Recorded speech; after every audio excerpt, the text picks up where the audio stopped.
Hey, what's up, Devin? Yo, what's going on, fellas? What's up, man? I am super pumped about this podcast.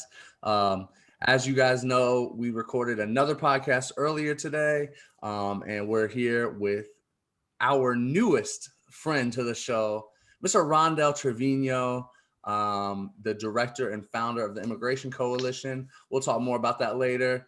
But Rondell, welcome to the podcast, sir. What's up, guys? I'm honored, excited.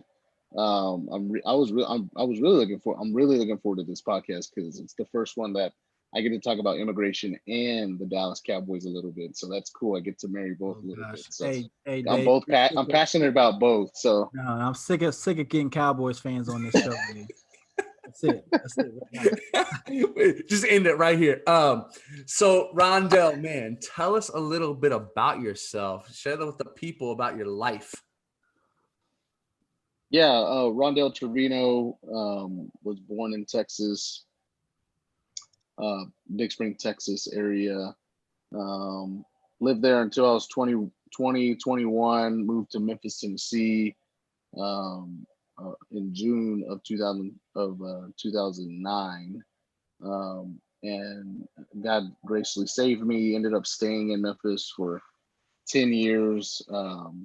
Met my wife there in Memphis, and we had our two daughters in Memphis, and then we just moved 10 months ago almost, back to Texas. Y'all moved in the middle of the pandemic? Texas.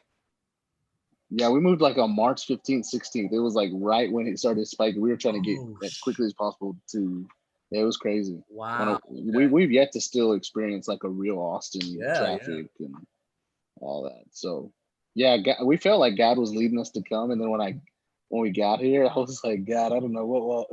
I was listening to my flesh. I don't know what I don't know what we did.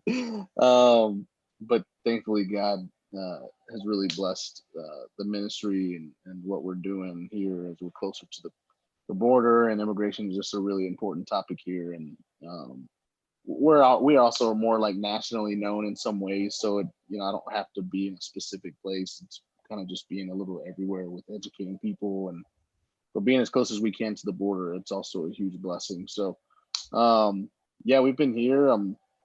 I'm also an associate pastor part-time at a church here in Austin too, Hope Community Church. I primarily run TIC, but do both, and it's been a great blessing. I have a beautiful wife, Laura Sofia Gallegos Barrera Treviño. I tell people I always say the name because she's Latina if you say the name, and then I have two daughters. Sophia's 3 and Charlotte is 2. Oh man, yeah, they're a blessing. They're really close in age, and I've got so much gray hair. I got a haircut yesterday. I was like, man, this gray hair just keeps coming out. That's why I wear a hat. The gray hairs are it's bad. Yeah, when you get married and you have kids, they're coming. Well, it's inevitable. Keep my jet black for. It's just they're just signs of sanctification. Devin, you're still in your rookie contract, man. This man's been married for like 7 years, so you can't say nothing yet. Yeah, I'm keeping the jet black for right now. We don't get no kids involved, just married. That's it. That's huge. I would think that the Cowboys would stress you out even more. Oh, they do. I'm a Christian. I struggle with being a knucklehead when I'm watching the Cowboys by myself. Yeah, lost to the Browns. How you feel about that? The Browns are good, bro. They went to the playoffs. He said the Browns are the Browns. You baited him, Devin. Don't do our mans like that. Oh shoot! I was actually going for the Browns in the playoffs. They didn't make it past. But I'm going for Tom Brady and the Bucks right now. See if he can get that 7th. So you're gonna say the Cowboys? You're gonna disrespect me by the Cowboys and Tom Brady in the first 10 minutes of the podcast. Tom Brady's the GOAT, man. Dude, he just beat. Isn't that crazy? He beat Aaron Rodgers in Lambeau. That's hard to do. Yeah. I just said this in the last podcast, but I'll repeat it again. I just don't like greatness. Like Tom Brady, LeBron James, Nick Saban, all of them. I'm not a fan of it. Like to me, it just gets annoying. He's a hater. I don't really like Tom Brady either, though, so I can say I'm a hater there too. But he is the GOAT, and we can just leave it at that. But man, are the Cowboys ever gonna be good again, bro? You know, when you, I just think our defense is so bad, man. Like we invested so much, and y'all know the NFL. When you have like the best offensive line or even your tailback, the window to be good all at once is really small in the NFL because you take so much poundage, right? So you got like Ezekiel Elliott has declined tremendously. A piece of that I think has been because the offensive line is terrible, not as good. We had injuries like crazy this year on the offensive line. And then also there's probably a small decline because he's still young, but he's been playing for 4 or 5 years, and that's a lot of poundage for his average body. NFL players 3 years. Yeah, exactly. So I feel like we're really close to like the rebuilding years, sadly. But we've been rebuilding for since the 90s. So and I think Dak, it showed how, it's interesting because I like Dak and I think we should sign him. I don't think he should get as much as he's asking, because he was leading the league in passing yards and touchdowns because we were always down by like 3 touchdowns. So he threw the ball like 70 times. Right. So it wasn't like he was killing folks we were always losing. So I think they have to. I do like the coach. I think we need to sign Dak, but he needs to compromise and not want to get paid as much. Yeah. Or because you don't want the same thing to happen like what happened in Philly, right? I mean, they paid what's his name, the quarterback, Wentz. Yeah, they paid him, and now he's like, I mean, he'll probably start again because they fired the coach, but yeah, I mean, he's been playing terrible. So I don't know, man. I think that we need to restructure the defense. The defense is terrible. I mean, for the last 4 or 5 years, we've been giving up with our safeties. Ever since Darren Woodson left, bro, like our safeties have been terrible. Our corners are all right. Listen. Dallas has not been good since the 90s. I'm glad you said it because I was about to say you got a lot of opinions for a team that sucks. Yeah, I mean, I love the Cowboys, man. Like I know the players on the team. And here's the thing: our offense is, our receiving core is amazing. That's an amazing core. That's an amazing crew. I mean, if you give that crew to to pretty much any quarterback in the league, they're gonna throw like Dak is. But I just think holistically, the defense is not good enough. You can't give up. They for several games they gave up 31 points a game. Right. So that's not gonna get you to the Super Bowl. So I still love them. This was probably the first year I actually, towards the end, I didn't watch I usually watch every game, the entire game, even if they're losing really bad. But there were a couple games I was like, I'm done. And I just turned it off and that's the life. Cried out to God in my prayer closet. That's the life of being a Bengals fan, bro. We stopped watching about 9-10 games in religiously. So it's the way it goes, man. 30 years without a playoff win. So I do have a question for you before we kind of get into anything else, because if I'm not mistaken, when you were in Memphis, you were at the church led by Brian Laritz. Is that right? Yeah, I was a pastoral resident there for a couple of years. I mean, when I became a pastoral resident, I was under him for about 6 months. So I really didn't know him as well, but I did learn, we're in a preaching cohort, things of that sort. Yeah. Gotcha. So I learned a lot from him in some ways, especially like multi-ethnic ministry and things of that sort. So, Sure. He's super dope. I've listened to him on a lot of stuff. He's a good dude. Oh, he's probably one of the most gifted preachers. He's a great, which is a tough topic even now. I mean, it's a tough topic talking about him now because a lot of stuff has transpired even at the church that he's at. So they do, a lot of stuff happened years ago with fellowship and with abuse and things of that sort. Gotcha. I'm praying for that the truth is known, and I don't know the truth, but praying that God reveals the truth, and that the people who are restored are restored. So, but yeah, he's one of the most gifted preachers I've ever heard. I mean, anytime I'm, studying the Word, his sermons have over the years have blessed me. So yeah, for sure. So, okay, let's go on to talk about the Immigration Coalition. Okay, tell us a little bit about this organization. Like, when did it start? Why did, like, because for the listeners who've never heard anything about this organization, tell us like what got your heart to start this organization. Yeah, I always tell people, starting an organization, I think for any founder and director, because it's going to take a lot of work, and you're basically fundraising. That's my job, fundraising and casting a vision, which I love to do. I was mentored in Memphis for years from one of my heroes. His name's Larry Lloyd, and he has started maybe 40, 50 ministries in Memphis, Wow. Tennessee, and has he's raised over $100 million over 40 years, and I was always just attracted to his entrepreneurship, and so I learned a lot from him.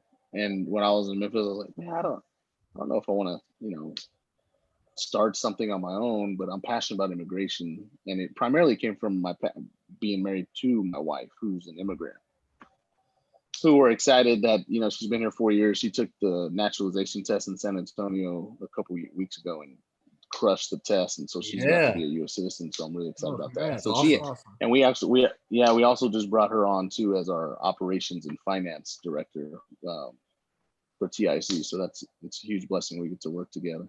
I make her less mad now, so that during staff meetings she's not like cussing at me in Spanish or something. I'm just playing. No, she's been a huge blessing for us, even just in the last 2 weeks that she started. But yeah, it was just a passion to start something fresh, not reinventing the wheel when it comes to immigration. A lot of organizations that we love, and that I appreciate are heavily policy, and I'm there too when it comes to thinking about immigration reform, talking to legislators in Washington, things of that sort. That's very important. And so when we started the Immigration Coalition in Memphis, which has been a couple of years ago, maybe even 3 years ago, it was more grassroots. I honestly feel like we just started again because we restructured our organization 8 months ago when we got here to Austin. But all that to say, previously, before we moved to Austin, we were heavily podcast episodes, training, and we still do that stuff. We train churches, speaking, even right now, like podcast, invitations where we want to talk about immigration and what we're doing. We train churches, speaking at conferences, articles, fact sheets, things of that sort. And I loved it. It was almost like your 100,000 foot level, when it comes to immigration. But I've always been more passionate about, like, man, I want to get hands on. I want to, like, directly, proximity breeds empathy. So I'm like, how do you bridge that gap for the church to be more empathetic? And can we do it around a topic that is, that isn't per se all around immigration? When conservatives or progressive Christians see it, they're not, oh, it's just political, right? Mm-hmm. But it really draws them in, and they're able to see the humanity in people. And so when we got here to Austin 8 months ago, and COVID's been going on, it was a great opportunity for us to regroup and say, man, what can we do as an organization that is hands-on? And by God's grace, He opened up, the opportunity to help us with our research in learning about the need for clean drinking water along the entire U.S.-Mexico border. And so right now there are 13 million plus Latinos, immigrants, migrants along the U.S.-Mexico border who lack access to clean and safe drinking water, not only on the Mexico side, but on the U.S. side. And they're in these communities, they're called colonia communities. And they're labeled as communities that are deeply under-resourced, who lack education, things like that. If you were to categorize the U.S.-Mexico border as a state, it'd be, number one in poverty, number one in the lack of resources, hepatitis, diabetes. Wow. And yeah, it's devastating. And it's been like that for years. It hasn't been, something that transpired under President Trump or Obama or whatever it may be. This has been going on for years. Right. Yeah. And so we found this, so we were like, oh, when you think about water organizations like Charity Water and these big organizations that do really cool stuff that I love and I've learned from over the months, they're in villages in Africa and different parts of the country or world, building wells, and it's a beautiful thing and it's needed. We were like, man, our niche can be specifically water, delivering water, providing water along the U.S.-Mexico border to Latinos, immigrants, and migrants. Yeah. Like this is a whole new area that no one's ever even talked about, right? That there are immigrants in need of water. And we started at the tent camp in Matamoros, which has gotten so much media attention over, the last 2 years, and they needed clean drinking water. So as an organization, we started just saying, hey, let's provide the water. And every week for the last 9-10 months, we've provided every family with clean water through water jugs, because we don't want to build a well. We didn't want to put water tanks because we want them to be processed. So water jugs are easier for us. And then we just launched, and there are 1,000 families in that tent camp as they wait to seek asylum. Wow. And then we just launched a couple months ago, 6 2,500 liter water tanks in another colonial community about 10 minutes south of that tent camp in Matamoros, where there's around 3,000 to 4,000 families, which we need more water tanks there eventually. So we're serving a total of 8,000 people every day with clean drinking water along the border in those 2 locations right now. But the problem is big, right? There's 13 million. So our hope is that this year we're already thinking about going to 3 more colonial communities. But our vision is for every Latino, migrant, immigrant who need access to clean water, that they really get water, and they have it every single day. And it's been an interesting approach for us, because we're along the border, and so I've had some conversations with organizations and people who provide water in different parts of the world, and they're providing water in villages, but we're by cities, right? And it's along the border, and it's by the U.S. side. It's just a different area, so you have to think different. There's an immediate need with the water tanks, and so now it's really hot along the entire border, so we're looking into solar systems that water systems that provide the water through the sun.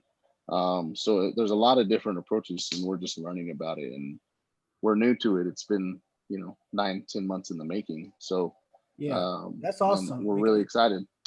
I know Dave has a question for you in just a second, but it sounds like you all are like countering what the argument is against other people. Like, people are just coming in here just to take advantage of things. It's like, no, you're providing resources to people who actually need these things. So that's great. Go ahead, Dave. Yeah, it's our mission. Yeah, our main mission has become providing clean drinking water to Latino, immigrant, and migrant communities along the U.S.-Mexico border. And right now we're in those 2 locations in Matamoros, and we're soon gonna be in Arizona in a location providing clean water.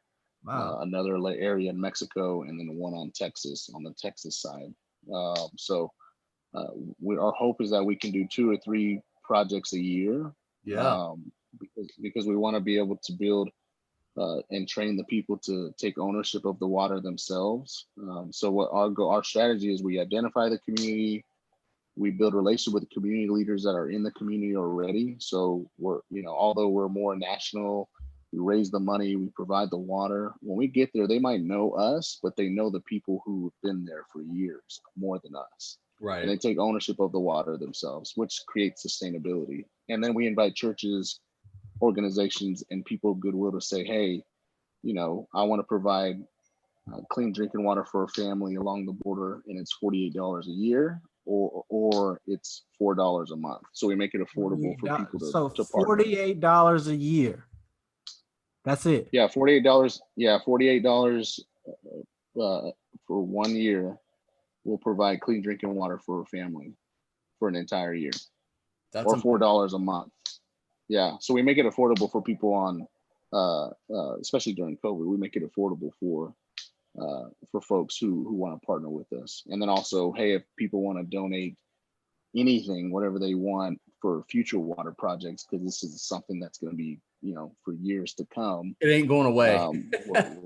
It's not going away. So we're trying to, you know, that helps as well. So for sure, it's been fun. Yeah, no doubt. So I kind of want to set the stage here. You know, Devin mentioned it earlier. Like, there's people that are going to listen to this podcast or watch this on YouTube or wherever, and they're going to be like, where's our baseline here? Who are these people? So kind of this question I want to ask that really is ground level, base level for us is so the people that you encounter, you know, you mentioned several different words, right? I think that we as Americans, we classify people that are at the border as like, you know, people that have escaped their country. Like they're like just. Yeah. I mean, I hear the stuff all the time. It's like illegal and yeah. criminals. Like the same. I mean, I feel like I'm flashing back to 4 years ago, but it's like they're trying to smuggle things in and all these different things. So like the picture that you're painting for me, I'll be honest with you, Rondell. I didn't think like that, like how you're thinking, maybe like 5 years ago, until I actually met. I had a student that was undocumented, and she told me about her experience, and that changed everything. And so so go ahead, Dave. I'm sorry to cut you off. You're good. No, you're spot on though. So what I want you to do, Rondell, is kind of explain the difference between an immigrant, a migrant, an asylum seeker, legal, illegal. If you can kind of just like really put that in a perspective for us and our audience. Yeah. An immigrant is someone who travels to another country for short or long-term stay. And you have immigrants who come legally, which the majority do come to the United States legally. They just overstay their visa and become undocumented. And then you have some who are migrants who are fleeing persecution or economic hardship or gang violence or potential human trafficking, and they're fleeing their home country to migrate to a new land. A lot of times the asylum seeker and migrant are almost like crossover words. Okay. And there's different definitions for some. An asylum seeker is almost the same thing. Their intention is to come and seek asylum. They want to seek asylum in a new country, usually the United States, for safety because of abuse or violence or political persecution in their own country. So a lot of times they come and that's what they want to do. And you know, what's fascinating is that, you know, you have those 1,000 plus families that are living in the Matamoros area, right when we crossed the bridge, the Brownsville, Texas bridge, literally 100 feet from the bridge and the port of entry. That's the tent camp is right there. So they're actually living in this tent camp legally, and because they want to pursue asylum legally, and they've been there for 2 years living in these tents. Wow. You think about living with children, babies. They've had children there. They've had babies there, infants. They bathe there, and they're not trying to come undocumented. They're wanting to do it the right way. And most of them, and here's the fascinating thing, most of them in the tent camp that we provide water, we have that Colonias community that we provide water with the 4,000 families, but the 1,000 families where we started our first work, the majority of them there are Christians, and they love Jesus, and they're our brothers and sisters in Christ. And I met many of them who are pastors. And then you have hundreds of children. You just got babies and children just hanging around, and they're super joyful, and just, it's just devastating to see that the trauma that they're probably going to have to deal with as they get older, because they live in tents, and the living situations have been a little tough. But That's a good the punch. water that we provide has been a huge blessing for them, and it's been able to help them as much as possible. But the hope is that they get, processed, and we don't have to do that, right? That's the goal. And And that's another so, thing I was ignorant about, because I thought like, so my wife's family, they're from the Philippines, and when they migrated over here, it took them like 7 years to become citizens. yeah, And so I it's thought it hard was in the like, you just Philippines. come over, it's just that you come over, they give you a test, you pass the test, you're good. It takes a couple minutes. I'm like, so when this issue was happening, when I first was been happening, but when I first was hip to this, I'm like, what are these people doing? They shouldn't take that long. And it took someone else who actually went through it to explain to me, no, this takes years. Some people Oh yeah, in this country for like 20 years and they still haven't got it. yeah. I mean, you're talking about the visa backlog process, which when Trump and even the COVID in general, that has halted visa processes and immigrant visas because of COVID. And even before that, because, respectfully, the last administration seemed like they wanted to keep out as many immigrants as possible. It's actually created more of a backlog of visas, and so you have all these, 1 million plus visa backlogs, and people are waiting in Mexico currently 25 plus years for their visas to get looked at. The Philippines is one of the worst places to get a visa, as they're waiting for so long. So because the process is inconsistent, and they're not going to hear back, and they might not even look at your application for years. A lot of people don't have years to survive if they're being attracted to gang violence or human trafficking or even economic hardship, right? So they say, hey, if you had two, me, my two daughters and my wife, and I had no money, I mean, living in the tent camp, it would be the best option, because I actually have some kind of hope that I'll be able to be processed and allowed in the U.S. But at the same time, I want to say, the majority of immigrants that I've met, migrants and asylum seekers along the border, are good people. Some aren't Christians, some are. They're really kind, gracious people. There are some, though, that's important. This is important to note. This is why we need compassion and love for immigrants, migrants, and asylum seekers, and border security, because there are numbers where human trafficking comes through the U.S. From immigrant smugglers. Drugs come through from immigrant smugglers. There's been stories where immigrant smugglers will even, bring kids to the border to act like they're seeking asylum, and yet, they have abused the children on the way going to the border. So there is a need for border security, where we can sift through and make sure that those immigrants who don't need to come in, who will not bring flourishing to the country, don't come in, because loving our neighbor as ourselves also includes those in America, not just immigrants coming. So holistically, we do need that border security, better technology along the border, barriers in specific places to keep out drugs, to keep out human trafficking. And then when we're able to do that, we're able to focus more, on the 1,000 plus families that actually deserve to come in and seek asylum, if that makes sense.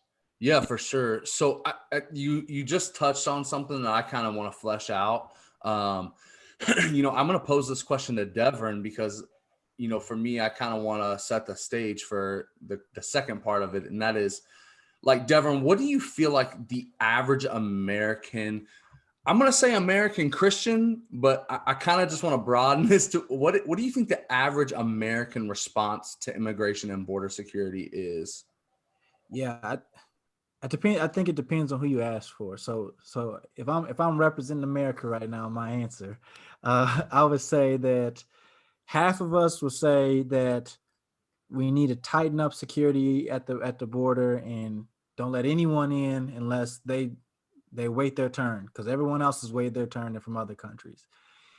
Or there's people who just want it just to be like a floodgate. Just let them in. Just open the border in. No processing.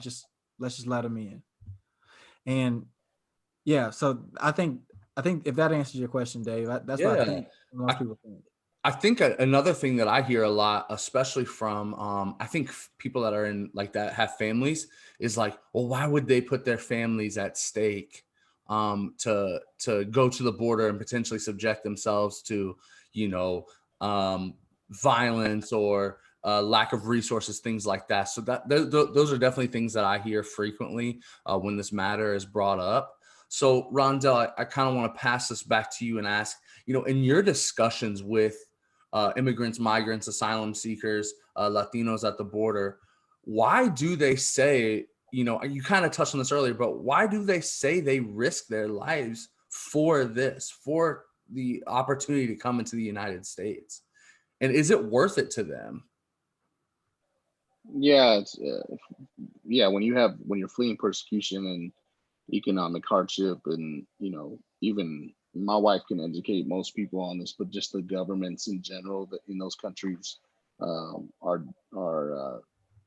have gone through years of just unorganization, brokenness, lack of accountability in many ways. So and then that fleshes out into how and why the people are so poor and living in conditions that are just so devastating. So yeah, I mean, if you have a family, and as Christians, we can't, our posture has to be welcoming, right, and merciful. So I'm not for undocumented immigration. I'm not for immigrants coming undocumented.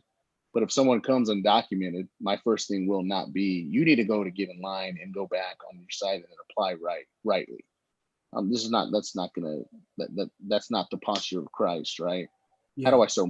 I want to show mercy, because although in some ways that they might deserve to be detained because they came undocumented, I'm going to show mercy and compassion because that's what Jesus would call us to do, so that we can befriend this person and even help them get right with the law. I tell people all the time, when you think about Romans, I believe it's 5:5 or Romans 5, when it says, we, by God's grace, while we were sinners, Christ died for us. While we were sinners, not like I had to get right before I had to get rid of my sin, and then Jesus said, oh, now you qualify, I'll love you. While I was in my sin and I was broken and I was as lost as can be, he still died for me and loved me and showed mercy. I think it's the same thing when it comes to undocumented immigrants. Even if they're undocumented and have broken the law, while they have done that, it's not I hate and I kick them out and I detain them. As a Christian, my job is to, while they are undocumented, I love them and I show mercy and I show grace and I befriend them as Christ has called me to. That's loving your neighbor as yourself. And it's when you do that, you're not saying, oh, I'm for open borders and I'm for amnesty. No, you're loving your neighbor as yourself. And you can do that while still being against them being undocumented. But befriend them, get to know them, hear their story. And most of the time, because that proximity breeds empathy, it'll lead to a friendship, and you'll even start learning from them yourself. I want to touch what you talked about when you asked Devrin the question about, folks who, when it comes to immigration, where they usually lean. You hit it right on the head, Devrin. Folks are either too far right, hey, just border security, get in line, or you have on the other side, it's compassion, open the borders, and these are just two extremes on both sides that's why immigration reform won't even get passed. Yeah, it's kind of like our theology. That's why it's taking so long. Like, it is. Either we're too what happens, or we're just too grace-filled. Exactly, and I also think it's because many people view the Bible as a buffet. Like they're at a restaurant and they're at CC's Pizza and they're like, oh, I want this slice, but I want this slice. And I think that's what happens. You got folks who might be more progressive theologically who are not even going to read Romans 13 because they're like, I don't want that piece, but I want the compassion piece and doing justice.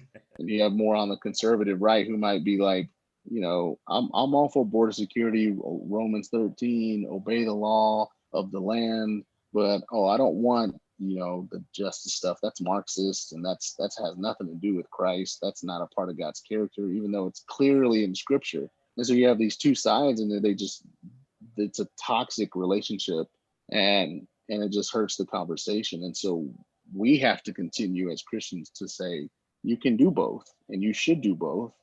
As Christians, I can do justice, I can evangelize, I can share the gospel, show compassion to immigrants, migrants, and asylum seekers, even undocumented, and at the same time seek to obey the rule of law, which leads me to want to seek to pass comprehensive immigration reform because the law is so broken and so messed up. Yeah, and I don't have to choose either or.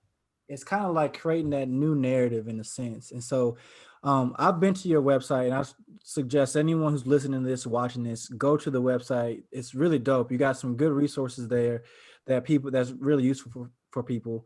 But one of the things that I noticed that you say a lot, and that we say on this podcast, but I want to hear you flesh it out a little bit, is that you say you're pro-life from the womb to the tomb. So can you explain to people like, what exactly does that mean?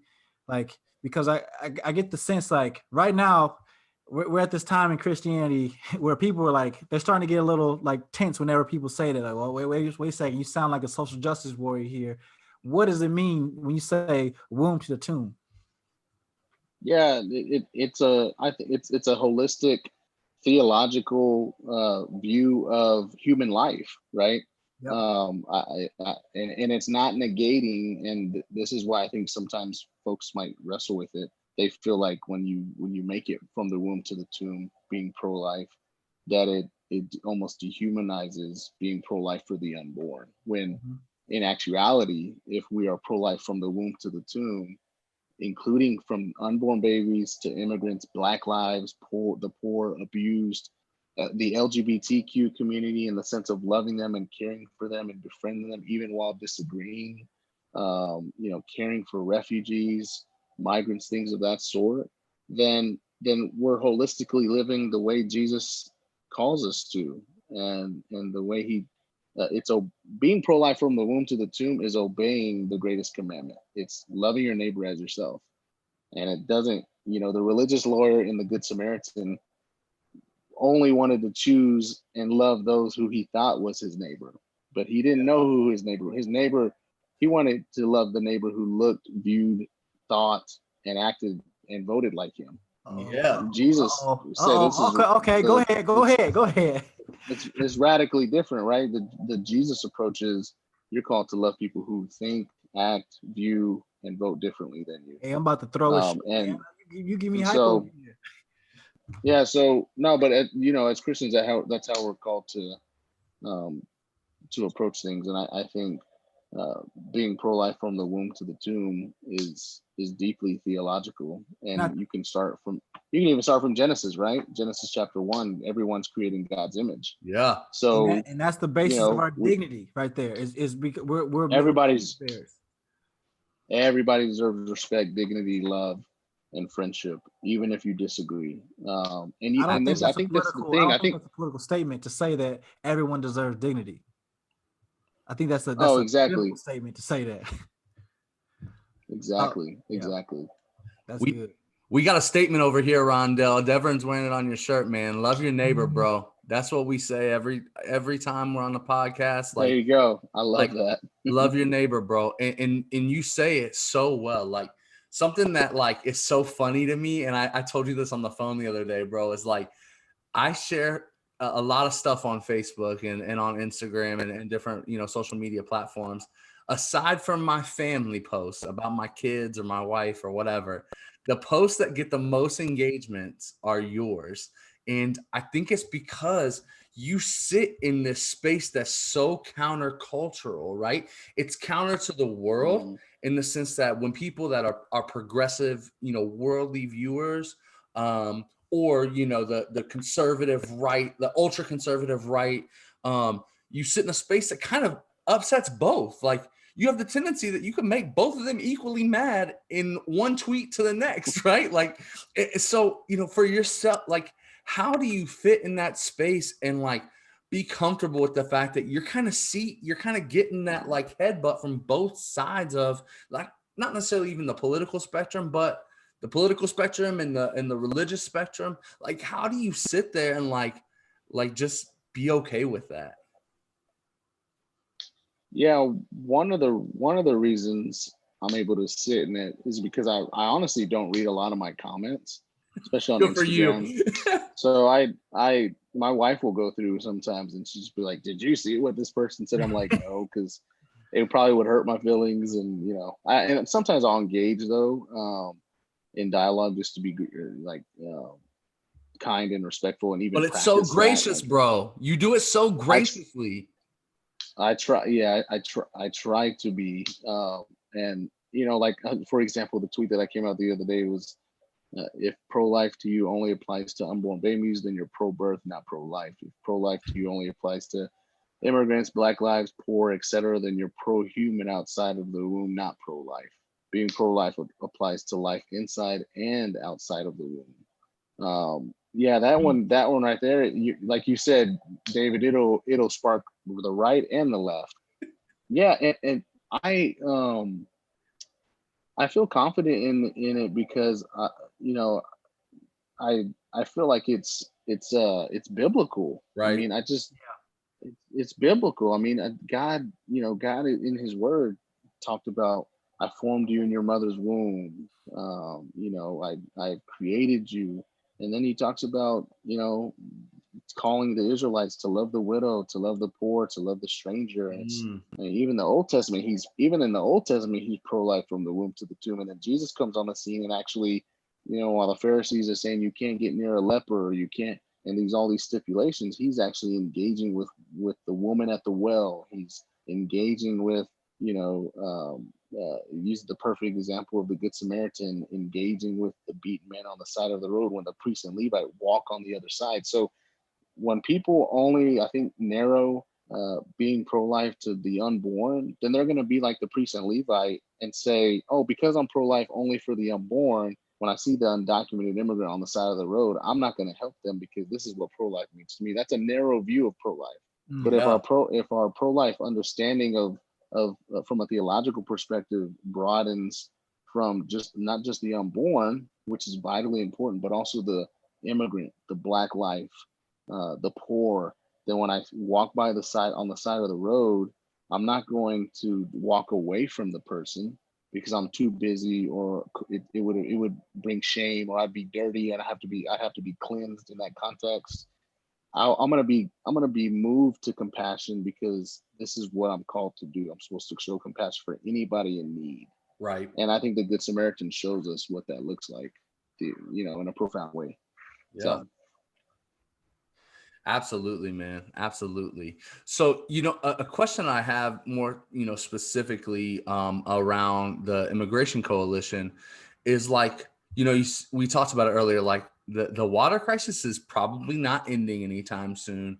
So what if you could say, okay, here's the goal for the next, you know, 3 to 5 years. You kind of mentioned the different colonias and everything like that. Like, what does that look like from a practical perspective, like for you guys right now? Like, what kind of planning are you guys putting in place right now to get to that place, you know, those projects every year?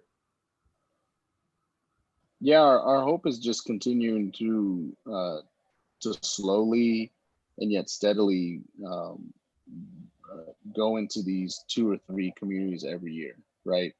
And there's this one illustration from a church when they donated to us, and they're like, here's some wisdom, and it was a profound illustration. It was this organization that said, hey, they were in this African village, and there were 150 villages, and they needed water. And so he was like, the founder was like, we're gonna provide clean drinking water through wells for every single one over the next 4 years. And they ended up doing it. And when they did it,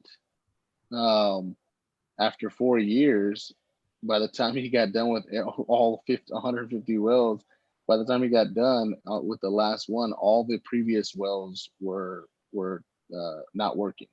Wow.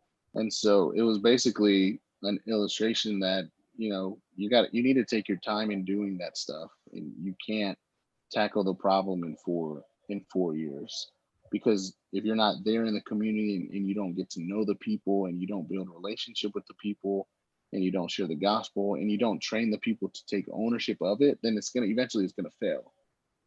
So for us, we're trying to do it in a steady pace, as and patient in the colonial communities that we're choosing to partner with.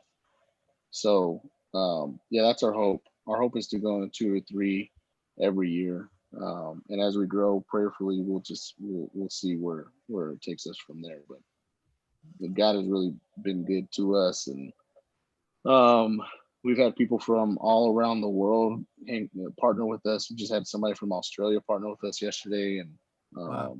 That's we've amazing. had atheists, Buddhists, people from different religions partner with us. So Wow, it's been really cool. that's Yeah, awesome. it's been really cool, man. It's been awesome, and I've really loved it. So speaking of partnerships, we're gonna do a partnership with you. Yeah. All right. Yeah, I'm And excited. yeah. So Dave, can you explain a little bit more about what we're gonna do with this collaboration? Yeah, absolutely. Absolutely. So first of all, I think it was a month or two ago, another church or organization made some shirts, and they were super dope. It was like Yep. a really cool idea. And this was literally right around the time that Devin and I were launching our own merch. And I hit you up like, shot in the dark. I know you don't know me. Like I feel like we're homies, but like I know we don't know each other for real. But I was like, I want to Yeah. partner with you. Like, whether or not you come on the podcast, I would love for you to be on the podcast. But whether or not you come on the podcast, we want to collab. We want to do some sort of merchandise to raise awareness. And I mean, Devin lives in Kentucky. I live in Indiana. But to raise awareness in our community amongst our friend groups about what you guys do. And so I'm so excited that you were able to be on the podcast today, because I feel like they'll kind of hear it. It'll be, like you trying to be in front of a meeting and raising support, but they hear it, and they hear the actuality of what is done every day for your organization. But also to have a visual reminder. So what we want to do is we're going to have a t-shirt that launches on daveanddev.com. It will be up in the next 48 hours, but we are counting on everybody listening to this podcast, all the people that follow us on Instagram, on Facebook, YouTube. We're counting on all the people that follow Rondell, that follow the Immigration Coalition. We are going to be putting up a vote for 24 hours. We're going to start that here in the next hour or two, so it'll last the entire day tomorrow. And we're going to be putting it up for a vote. The best t-shirt design wins. We'll post it on our website. And Devin, what is the goal? All right. So our goal. So this is crazy because we want to raise $1,000 for the Immigration Coalition. Okay. Now, mind you, you just heard that he said for $48 a year you can support a family. Rondell, can you tell us what $1,000 would do? Man, that would be profound. It would serve tons of families. I don't know, specifically math, what, 2, 4, 6, 8, 10, at least 20, I'm not gonna test your math 20 skills or out right now. 20. Yeah, my wife's next to me, and she's like, "You don't try to do your math." No, fingers and everything. it would be more than, it would be around 20 plus families that would have clean water for an entire year, and we're talking children, mothers, fathers, and it would be profound in the tent camp community, where there are 1,000 migrant and asylum seeking families, and then the colonial community, where we serve 4,000 Latinos, immigrants and migrants. And even to this day, for the past 8 months, we're serving 4,000 families total, 8,000 total people, We provide 5,500 plus gallons of water every week. Wow. And over the last 8 months, we've provided over 115,000 gallons of water. So shirts would just be one, cool to wear, and then also it would just help us to continue to raise those numbers to serve families. And the goal is to serve these families. It's not for TIC. It's not for publicity. It's for us to all and I love that y'all are doing this. It means a lot to me. For us to care for the poor, to care for immigrants and welcome them and love them as Christ would call us to. Yeah. So one thing that's really important is that, for our listeners to understand that these shirts are going to be $25 no matter what size you wear. 100% of the proceeds are going to go to TIC. Devin and I are not making a dime off of these shirts. As y'all know, we don't care about this. Like our goal is to serve people on this podcast and to love them well. And what better way than to partner with you guys? And so the other thing that I want to mention that's really important is that if you do not want to buy a shirt, if that's not something that interests you, please go to the Immigration Coalition website. Literally, if you Google Rondell, if you Google Immigration Coalition, it pops up top 2 to 3 results. We're not talking like you're going to have to dig on Google. Like, this is easy money. And go on there and click donate. This has nothing to do with Dave and Dev. I mean, that's fantastic. Like, we're excited about the shirts. Like, we love this partnership. We hope to continue it for years and years and years and years. But this is about raising money for this organization to continue to be able to serve and be able to serve more and more and more families down the road. We want to be a part of the 3 to 5 year plan. We want to be a piece of goodness for that. And not for our sake, not for your sake, but for the sake of the kingdom of God, So I think that's what's really important. And so that's the one thing. Rock with us. If you rock with Dave and Dev, if you've been listening to us, if you support us in any way, buy a t-shirt or donate. That's this is priority right now. We want to help these families. We want to serve these families. This is kingdom business. All right. So we got to go out there and support them. Big facts. So Amen.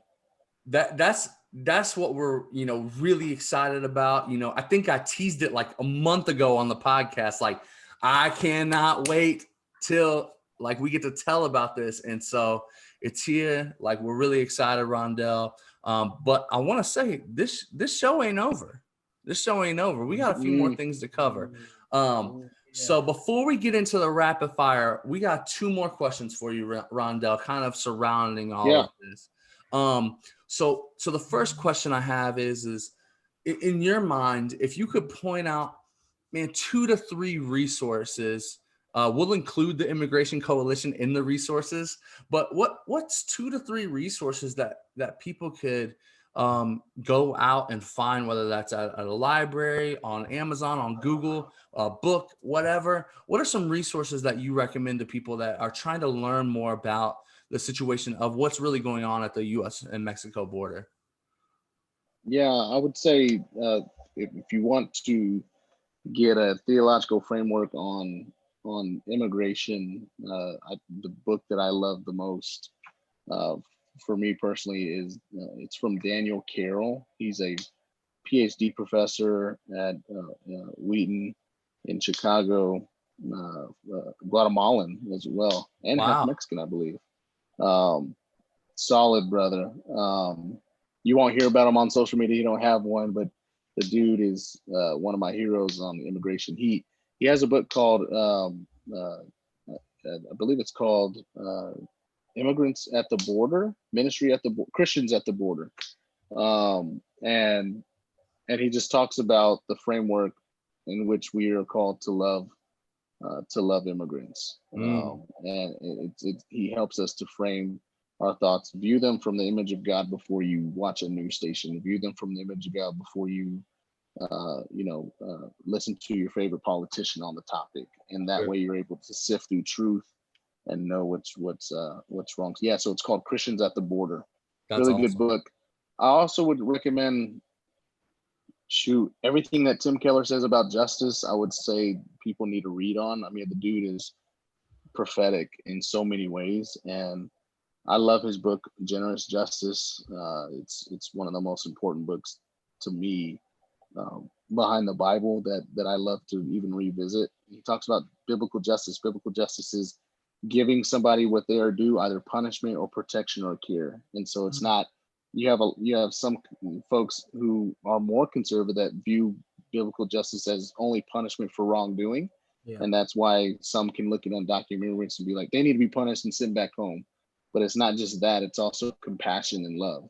And then you have some on the other side that might, biblical justice is just caring and loving. No, it's not that either. It's also punishment for wrongdoing. And so when you look at biblical justice, knowing that it's from Tim Keller, knowing that it's, and even biblical, knowing that we're called to show compassion and love and give them protection, and then at the same time punishment for wrongdoing. Then when you look at an undocumented immigrant, then you're like, well, maybe they pay a fine if they've been here for years, which is punishment for being here undocumented, but also they deserve protection and care because they make America better. That's a great balanced approach in applying biblical justice. So that book is profound in understanding biblical justice. Another guy, he's my favorite preacher of all time, Gabriel Saguero. He has an organization called NALEC, National Association of it's just a huge name, National Association of Evangelical Christians, Latino Evangelical Christians. And he's just been a warrior and ambassador for immigration for years. Just listening to his sermons, he spoke at our national conference last October, which was profound. So I would say read Christians at the Border from Daniel Carroll, the Generous Justice from Tim Keller, and then listen to sermons from Gabriel Saguero. That's amazing. I really appreciate those resources. And I think that that's definitely something that people that listen and watch our podcast will definitely appreciate as well. So, my last question for you, kind of around the topic of TIC specifically, is if you could leave one statement with somebody that's listening to this about immigration, border security, whatever it might be, around the mission of TIC, what would that be? Yeah, I would say immigrants are people to love, not problems to solve. I mean, that's one of the things I've often said is immigrants are people to love, not problems to solve. I'm gonna tweet that out. We gotta view them that way and care for them that way. So yeah. Hey, that sounds like a retweet. that's a finger snap. All right. So the last segment before we're done for today is we wanted to do a little rapid fire. So I'm gonna let Devin kick it off. Ask you the first question. Just a handful of questions. We gotta see where you stand. So I mean, you started off the show telling us about yourself. So I'm gonna give you a real difficult question to start. Memphis barbecue or Texas barbecue? I saw that in the run through. I was like, that was the toughest one when I looked. You're gonna make somebody mad. So let's go ahead. I would say overall Memphis. Yeah, that's where they have the world championships. I mean, when it comes to barbecue, nachos, ribs, I mean, wings, they're just on a whole nother level. Now, Texas is really good with it. Texas is good with the brisket. Yeah. Memphis has tried to copy that, and they can't do it. Texas is good with the brisket, but Memphis is barbecue, bro. I mean, off of question one, they're gonna run you out of town. So let's hope the rest of the rapid fire go better. So this is a separate question from the rapid fire question, but what's the best place to get barbecue in Memphis if that's the best? Central Barbecue. Their barbecue, they have barbecue nachos, bro. You can get pork nachos or like rib nachos or chicken nachos or turkey. My wife said turkey nachos. And you can put like a little bit of barbecue. You can they put nacho cheese, bro. Yeah, man. I'm here for that. We about to do a road trip. Yeah, for real. So this. Yeah, man. I'm drooling over here, but I'm hungry. I know. Same. So this. I'm about to try to make my own barbecue nachos here in Texas in this house. Find something. There you go. This is a really important question for me. So I'm half Puerto Rican and I've lived in 2 states in my life, Kentucky and Indiana. Indiana is an improvement, but it's still not the same. I love Spanish food. I gotta know what, in your opinion, is the best type of Spanish / Latin American food out there. And what's your favorite dish? The best Spanish food out there. I would probably have to say I'm Mexican American, but man, I have my wife has introduced me to so much because she's Guatemalan. She was born in Guatemala, lived there for 4 years, and then moved to El Salvador.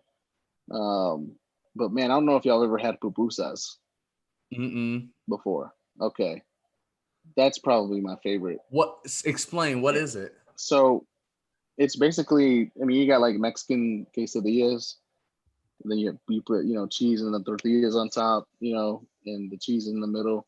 But these pupusas are made in, like, the cheese is made inside. It's like put inside, and over it basically it's a corn tortilla.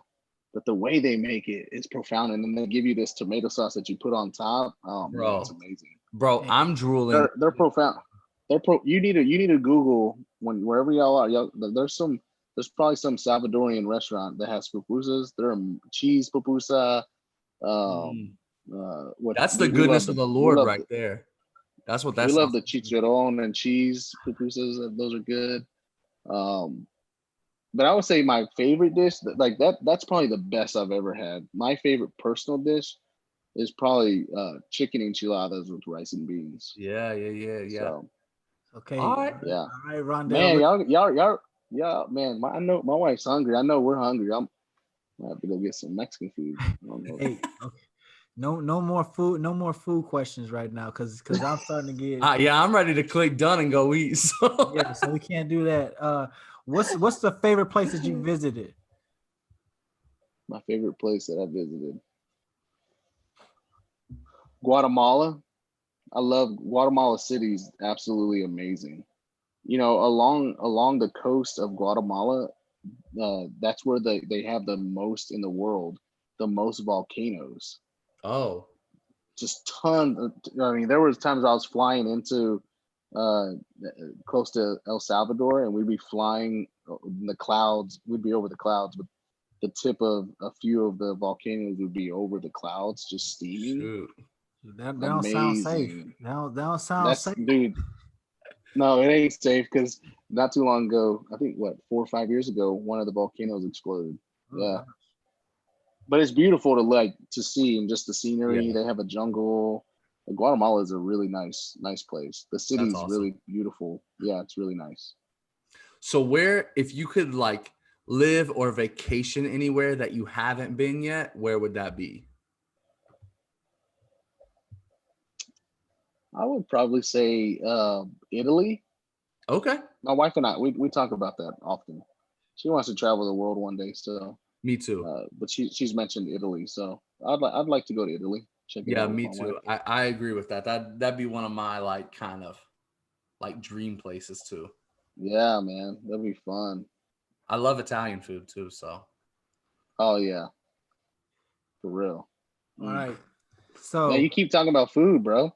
Hey, see, I try to get us off of the conversation. Y'all brought it back to food. I can't help it. I'm a big guy, man. Big Dave. I can't help it. That's what I'm saying. Trying to come on, focus, man. You got to focus. All right. Last rapid fire question, Devin. Go ahead. All right. I need to know, Rondell, who is your favorite musician of any era, any genre, but like this musician, you turn on any one of their songs, you about to belt it out in the car. It don't matter. You can scream it in front of I don't care if Obama was in your face. You screaming it out in front of his face, because this is your jam. Whoever this is, you need it. Who you rocking with? Man, that's tough, man. That's really hard. I